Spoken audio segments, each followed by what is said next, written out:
Hi friends, welcome back to our channel. Friends, ఈ యొక్క notification వచ్చేసి ఎవరే కానీ మిస్ అవ్వకండి. ఎటువంటి ఎగ్జామ్ లేదు, ఎటువంటి ఫీజు లేదు, ఎటువంటి ఎక్స్పీరియన్స్ లేదు. ఫ్రీగా అయితే మనకి ఒక పోస్టులకి అయితే అప్లై చేసుకోవచ్చు. రాత పరీక్ష లేకుండానే మనకి సెలక్షన్ అయితే చేయడం జరుగుతుంది. అసిస్టెంట్ లెవెల్ జాబ్స్ అనమాట. మనకి ఏపీ తెలంగాణ ప్రతి ఒక్కరు అప్లై చేసుకోవచ్చు. ఫుల్ డీటెయిల్స్ అయితే వీడియోలో ఎక్స్ప్లెయిన్ చేశాను, చూసి అప్లై చేసుకోండి. అంతకంటే ముందుగా మీకు ఒక చిన్న రిక్వెస్ట్ అండి, ఛానల్ సబ్స్క్రైబ్ చేసుకోకుంటే సబ్స్క్రైబ్ చేసుకోండి. వీడియో నచ్చినట్లయితే కంపల్సరీగా అయితే లైక్ చేయండి. ఫ్రెండ్స్, ఈ యొక్క నోటిఫికేషన్ ఎక్కడి నుంచి రిలీజ్ అయిందంటే మనకి ఇండియన్ ఇన్స్టిట్యూట్ ఆఫ్ టెక్నాలజీ అయినటువంటి office of industrial consultancy and sponsor research నుంచి ఈ యొక్క నోటిఫికేషన్ అయితే అఫీషియల్గా రిలీజ్ కావడం జరిగింది. ఈ యొక్క notification all India citizens male or female ప్రతి ఒక్కరు అప్లై చేసుకోవచ్చు. ఏపీ తెలంగాణ ఈ యొక్క పోస్టులకు అయితే అప్లై చేసుకోవచ్చు అనమాట. ఇక్కడ చూసుకున్నట్లయితే మనకి వేకెన్సీస్ వచ్చేసి ఈ యొక్క జూనియర్ ఎగ్జిక్యూటివ్ సంబంధించి అయితే మనకి వేకెన్సీస్ అయితే ఇవ్వడం జరిగింది.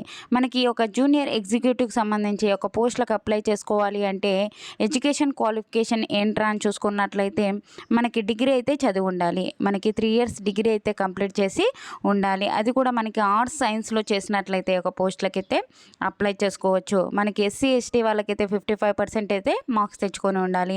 జనరల్ కేటగిరీ వాళ్ళైతే 60% అయితే తెచ్చుకున్నట్లయితే ఒక పోస్టులకి అయితే అప్లై చేసుకోవచ్చు. ఈ యొక్క జూనియర్ ఎగ్జిక్యూటివ్కి సంబంధించి పోస్టులకు సంబంధించి మనకి జాబ్ వచ్చినట్లయితే మనకి శాలరీస్ వచ్చేసి పర్ మంత్ 18,000 అయితే పే చేయడం జరుగుతుంది. ఇక్కడ మనకి ఒక జూనియర్ ఎగ్జిక్యూటివ్ పోస్టులకు అప్లై చేసుకోవాలి అంటే ఏజ్ లిమిట్ వచ్చేసి జనరల్ కేటగిరీ వాళ్ళకైతే 18 నుంచి 28 years వరకు ఉన్న ప్రతి ఒక్కరు అప్లై చేసుకోవచ్చు. ఎస్సీ ఎస్టీ వాళ్ళైతే 30 years వరకు ఉన్న ప్రతి ఒక్కరు అప్లై చేసుకోవచ్చు. నెక్స్ట్ వచ్చేసి మనకి ఒక సెలక్షన్ ప్రాసెస్ ఎలా ఉంటుంది అంటే ఒకే ఇంటర్వ్యూ అయితే కండక్ట్ చేసి మనకి ఒక సెలక్షన్ ప్రాసెస్ అయితే కంప్లీట్ చేయడం జరుగుతుందన్నమాట. ఒకవేళ మనకి అప్లికేషన్స్ ఎక్కువ వచ్చినట్లయితే రిటర్న్ టెస్ట్ అయితే కండక్ట్ చేస్తారు, లేదంటే ఇంటర్వ్యూ కండక్ట్ చేసి మనకి ఈ యొక్క జాబ్ అయితే ఇవ్వడం జరుగుతుంది. ఇంటర్వ్యూకి ఏ ఒక్కొక్క డాక్యుమెంట్స్ తీసుకెళ్ళాలి అనేది కూడా ఒక నోటిఫికేషన్లోనే మనకి క్లియర్గా అయితే ఇవ్వడం జరిగింది. అలాగే మనకి ఆన్లైన్లో సబ్మిట్ కూడా ఏ ఒక్క డాక్యుమెంట్స్ని చేయాలి అనేది కూడా మనకి ఇక్కడే నోటిఫికేషన్లో అయితే మనకి క్లియర్గా అయితే ఇవ్వడం జరిగింది. ఒకసారి చూసుకున్నట్లయితే ఏ ఒక్క డాక్యుమెంట్ని మనం సబ్మిట్ చేయాలి అంటే అప్డేటెడ్ రెజ్యూమ్ అండి, అలాగే ఫోటో పాస్పోర్ట్ సైజు, అలాగే certificate, degree provisional, caste certificate ఉంటే క్యాస్ట్ సర్టిఫికేట్, ఇవన్నీ మనకి ఆన్లైన్లో అప్లై చేసుకున్న ఇవే సబ్మిట్ చేయాలి. లేదు ఇంటర్వ్యూకి తీసుకెళ్ళిన ఈ యొక్క సర్టిఫికేట్స్ అయితే తీసుకెళ్ళవలసి ఉంటుంది అనమాట. ఆన్లైన్ విధానం ద్వారా అయితే అప్లై చేసుకోవాల్సి ఉంటుంది. ఇక్కడైతే వెబ్సైట్ ఇచ్చారు కదండి, ఈ యొక్క వెబ్సైట్ని విజిట్ చేసి ఒక పోస్టులకి అయితే అప్లై చేసుకోవాలి.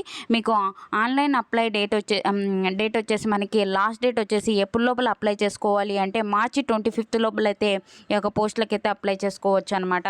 ఆ లోపల అయితే ఒక పోస్టులకి అయితే అప్లై చేసుకోండి. ఎవరే కానీ మిస్ చేసుకోకండి. ఎటువంటి ఫీజు అయితే లేదు, ఓకేనా. ఎటువంటి ఫీజు లేకోకుండా మనకి ఎటువంటి ఎగ్జామ్ లేకోకుండా అయితే మనకి రిక్రూట్మెంట్ అయితే చేయడం జరుగుతుంది. అప్లై లింక్ కూడా నేనైతే డిస్క్రిప్షన్లో ఇస్తాను, అక్కడికి వెళ్ళి ఒక లింక్పై క్లిక్ చేసి మీరైతే అప్లై చేసుకోవచ్చు అనమాట. ఈ వీడియో నచ్చినట్లయితే కంపల్సరీగా అయితే లైక్ చేయండి. మీరు లైక్ చేయడం వల్ల నేను మరికొన్ని వీడియోస్ చేయడానికి అయితే నాకు కూడా ఎంకరేజ్మెంట్గా అయితే ఉంటుంది, ఓకేనా. థ్యాంక్ యూ అండి, thank you for watching. Have a nice day.